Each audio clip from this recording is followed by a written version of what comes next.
Welcome to Goynar Rani. Please subscribe. Press the bell icon. আমি রাজেশ্বরী, আপনারা দেখছেন গয়নার রানী। গয়নার রানী প্রতিদিনের মতন কিন্তু আজকে একটি নতুন ডিজাইন নিয়ে হাজির হয়নি। হ্যাঁ, তবে একটি নতুনত্ব কালার করা নিয়ে কিন্তু অবশ্যই হাজির। আমি আগের দিনে যে গণেশের পেন্ডেন্ট বানানোটা আপনাদের দেখিয়েছিলাম, আজকে সেটার কালার করাই দেখাবো। তাই প্রথমে নিয়ে নিয়েছি অ্যাক্রিলিক কালার আর হোয়াইটের সাথে একটু ব্ল্যাক এবং একটু ব্লু কালার মিশিয়ে আমি কিন্তু এই সেটটা বানিয়ে নিয়েছি। এরপরে সেই কালারটাতে আমি আরেকটু ব্লু কালার মিক্স করে কিন্তু এই সাইডে অ্যাপ্লাই করব, সেই কালারটা যাতে ফিনিশিংটা আর একটু সুন্দর আসে। রেগুলারই আমি যেরকম গণেশের কালার করে থাকি, আজকে কিন্তু সেই রকম কালার একদমই করিনি।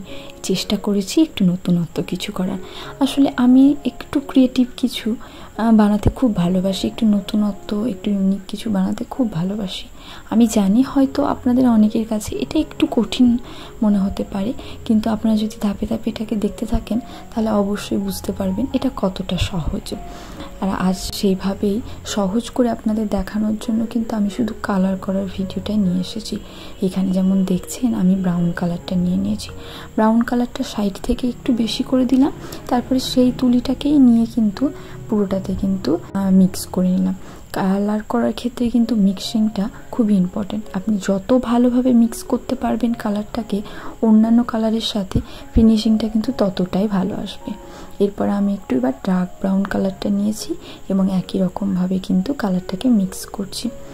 আসলে আমি সবসময় চেষ্টা করি আপনাদেরকে নতুনত্ব কিছু শেখানো, আপনাদের ক্রিয়েটিভিটি লেভেলটা যাতে আর একটু এক ধাপ বাড়ে, সেই জন্য একটু নতুনত্ব বা একটু অন্যরকম কিছু করার।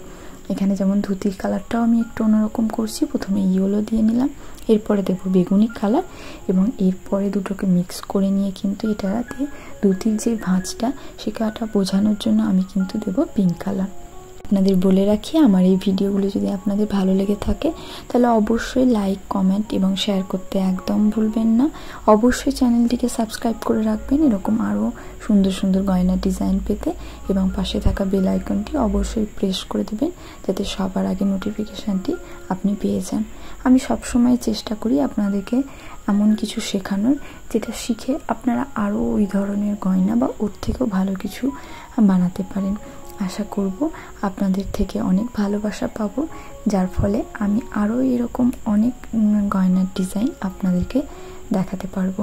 এখানে দেখছেন আমি একটা কিন্তু পার্লের যে পিঙ্ক কালারটা হয় সেটা ইউজ করেছি এবং মুকুটেও কিন্তু আমরা পার্লের কপার কালারটা ইউজ করছি এবং লাড্ডুতে এখানে কিন্তু আমরা গোল্ডেন কালারটা ইউজ করছি। আর গণেশের যে জুয়েলারিটা ছিল সেখানেও কিন্তু আমরা পার্লের গোল্ডেন কালারটা ইউজ করছি।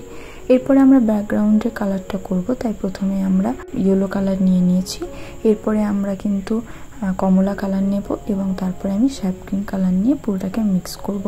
আমি কিভাবে মিক্স করছি, কোথায় কতটা কালার দিয়ে মিক্স করছি আমি কিন্তু খুব ডিটেলসে এবং স্লোভাবে ভিডিওটা করে কিন্তু আপনাদেরকে দেখাচ্ছি। আপনারা যদি ধাপে ধাপে জিনিসটাকে দেখতে থাকেন তাহলে আপনারা খুব সহজেই কিন্তু শিখতে পারবেন যে এই ধরনের কালারগুলো আসলে কিভাবে করতে হয়। আপনারা অনেকেই আমাকে কমেন্ট করছেন ভার্নিশের জন্য। আমি অবশ্যই একটা ভার্নিশ রিলেটেড ভিডিও আলাদা করে বানাবো।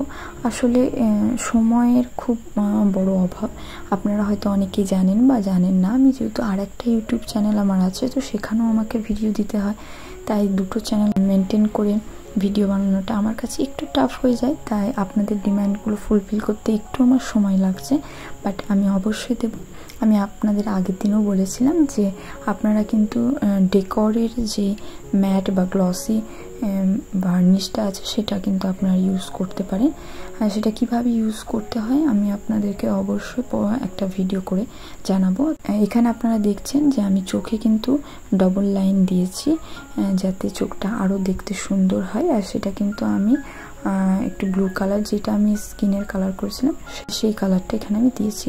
এরপর আমি গণেশের তিলকটা এঁকে নিয়েছি এবং একই রকম মোটিভে কিন্তু আমি ইয়াররিংটাও বানিয়ে দিয়েছি। এটা শর্ট ভিডিও কিন্তু আমি আপলোড করেছি, আপনারা দেখে নিতে পারেন। আসলে এই ভিডিওগুলো দেখে যতটা সহজে মনে হয় বানিয়ে ফেলা গিয়েছে, আসলে তা নয়, অনেকটাই সময় লেগে যায়। তাই আজকে সময়ের অভাবে আবারও এটা পুরোটা বানাতে পারলাম না। এরপরে এটা ড্রাই হয়ে গেলে আমি এটার উপর ভার্নিশ অ্যাপ্লাই করে নিয়েছি। আর ভার্নিশ অ্যাপ্লাই করে এটা ঠিক এইরকম হয়েছে। আমি টার্সেলিংয়ের ভিডিওটা আপনাদেরকে খুব শিগগিরই আপলোড করার চেষ্টা করব। ততক্ষণের জন্য টাটা বাই বাই। কমেন্ট করে অবশ্যই জানাবেন পরবর্তী ভিডিওতে কি দেখতে চান।